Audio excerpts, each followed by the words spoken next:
పనిచేసిన ఒక ఈఎన్సీ దగ్గరనే ఒకటే రోజు 500 కోట్లు వెళ్తే మరి మొన్ననే అంటే ఒక ఇరిగేషన్ ఈగా పనిచేసిన సీద దగ్గర సుమారు 100 నుంచి 200 కోట్లు, అంతకుముందు అదే కాళేశ్వరంలో పనిచేసిన హరిరామ్ నాయక్, ముఖ్య హరిరామ్ నాయక్ ఈఎన్సీ దగ్గర సుమారు 300-400 కోట్లు. అంటే చిన్న ముగ్గురు అధికారులను తీసుకుంటేనే 1000 కోట్లు ఈరోజు మనకు కనిపిస్తే ఎంత విధ్వంసం జరిగిందో, ఎంత తెలంగాణ ఆస్తుల్ని వీళ్ళు కొల్లగొట్టిరో మనకు అర్థమవుతా ఉంది. కేటీఆర్ పదే ముఖ్యమంత్రి గారి మీద మాట్లాడుతూ ఉన్నారు. మరి నేను అడిగేది కేటీఆర్ని, కేసీఆర్ని అడుగుతున్నాను, హరీష్ రావుని అడుగుతున్నాను. ఒక్కరోజు కూడా ఇంత జరుగుతున్నా కానీ అదే ఫామ్ హౌస్లో 10 సంవత్సరాలు ప్రజాపాలన చేసిన కేసీఆర్ గారు మరి ఈరోజు మేము అడిగేది కాంగ్రెస్ పార్టీ నుంచి అడుగుతా ఉన్నాం. మరి ఒక్క రోజు కూడా కూలేశ్వరం గురించి ఏం జరిగింది? 1,00,000 కోట్ల నుంచి 1,30,40 కోట్లు జరిగింది. కాంగ్రెస్ పార్టీ నుంచి ఈరోజు అందరం రాష్ట్ర ప్రభుత్వాన్ని, సీఎం గారిని ప్రత్యేకంగా మేము అడుగుతా ఉన్నాం. మేము రిక్వెస్ట్ చేసేది ఏంటంటే, ఒక అధికారుల్ని టచ్ చేస్తేనే ఇవాళ ఇన్ని 100 కోట్లు బయటకు వస్తున్నాయి. ఇది ఎవరి ఆస్తి అండి? ఇది తెలంగాణ ప్రజల ఆస్తి. ఏదైతే నీళ్లు, నియామకాలు, నిధులు అని చెప్పేసి ఆ రోజు కేసీఆర్ మాట్లాడిండు, అదే ఇలా నీళ్ల విషయంలో మాట్లాడితే బన్కచెర్ల విషయంలో మరి ఆంధ్రప్రదేశ్ ముఖ్యమంత్రి చంద్రబాబు నాయుడు ఏమంటున్నాడు? 100 టీఎంసీలు తీసుకపోతే ఏమవుతుంది మీకు అని అడుగుతున్నాడు.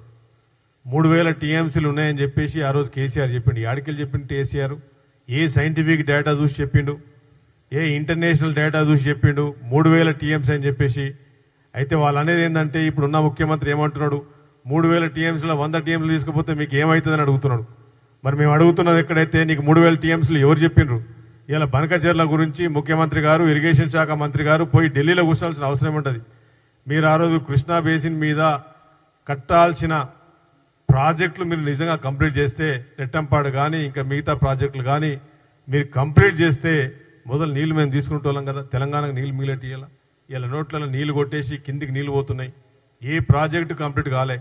కాళేశ్వరంలో నీకు 25,000 అంటే 1,00,000, మొన్ననే ఉత్తమ్ కుమార్ 1,00,000 ఎకరాలకు కూడా నీళ్లు కరెక్ట్ పోలే. మరి అలా ఖాళీ కరెంటుకు 6,000 నుంచి 8,000 కోట్లు హై కెపాసిటీలో పనిచేస్తే 6,000 నుంచి 8,000 కోట్లు కరెంటు బిల్లులు కట్టాలి. ఇలా 1,40,000 కోట్లకు అప్పులు 8,000 కోట్లు కట్టాల్సి వస్తుంది. నేను అడుగుతున్న, డిమాండ్ చేస్తున్నాం ఏంటంటే, మరి పిల్లలకి అలా ఉద్యోగాలు లేవు. 10,000 రూపాయల నుంచి 15,000 రూపాయలకు పనిచేసే పరిస్థితి ఈరోజు దాపరించింది.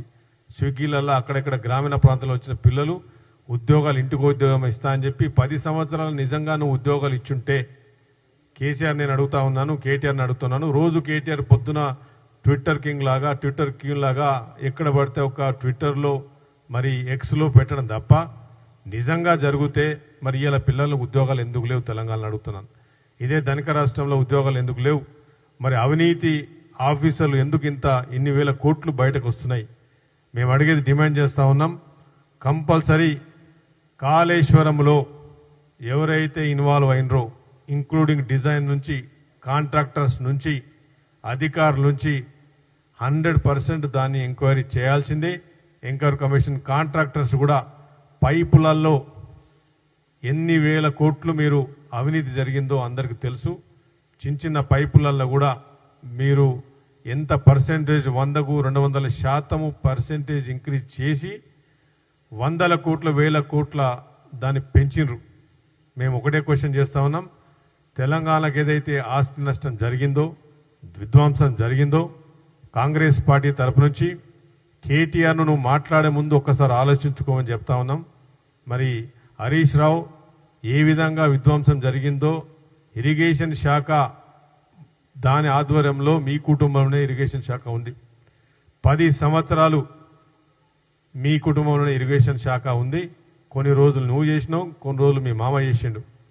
మరి ఏదైనా మీ ఇంట్లోనే జరిగింది. ఈ అవినీతి జరిగింది. అవినీతిని మరి ఈరోజు ఇంత అప్పుల పాలై కాంగ్రెస్ పార్టీ పనిచేస్తలేదు, కాంగ్రెస్ పార్టీ 6 గ్యారెంటీలు చేస్తలేదు. మరి రేవంత్ రెడ్డి ఢిల్లీకి ఎందుకు పోయిండు? ఎరువులకు పోయిండా? బస్తాలు మూస్తాందుకు పోయిండు? పైసలు నోట్ల కట్ట తీసుకుపోయిందని ఇష్టం ఉన్నట్టు నోరుకు వచ్చినట్టు మాట్లాడుతున్నాడు కేటీఆర్. ఎందుకంటే నువ్వు ఒక్కసారి ఆలోచించుకుంటే ఇవాళ హైదరాబాద్ చుట్టుపక్కల భూములు కానీ ఇరిగేషన్ ప్రాజెక్టులు కానీ ఎక్కడ ఎవరు కూడా రూపాయి నువ్వు మిగలనీయలేదు. మరి ఇదే బనకచెర్ల గురించి ఇంత కొట్లాడాల్సిన పరిస్థితి కాంగ్రెస్ పార్టీకి ఎక్కడొచ్చేది?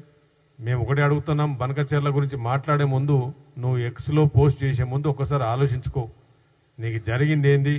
ఏ విధంగా కాళేశ్వరం ప్రాజెక్ట్ అయితే ఒక పిల్లర్ ఊలితే ఏమైంది, ఒక పిల్లర్ ఊలదా? ఇవాళ నేషనల్ డ్యామ్ సెక్యూరిటీ అథారిటీ వాళ్ళు చెప్తా ఉన్నారు, ఎక్స్పర్ట్స్ వాళ్ళు ఏం చెప్తా ఉన్నారు, ఇది చాలా కింద ఉన్న గ్రామాలకు చాలా ఇష్యూ వస్తుంది, మీరు నీళ్లు స్టోరేజ్ చేస్తే చాలా డేంజర్ అని చెప్తా ఉన్నారు. మరి ఒకటే అడుగుతా ఉన్నాం, మీరు మాట్లాడే ముందు, ముఖ్యమంత్రి గారి ముందు మాట్లాడే ముందు, ఇరిగేషన్ మంత్రి ముందు మాట్లాడే ముందు మీరు పనిచేసిరు, 10 సంవత్సరాలు మీ అధికారంలో ఉన్నారు, 10 సంవత్సరాలు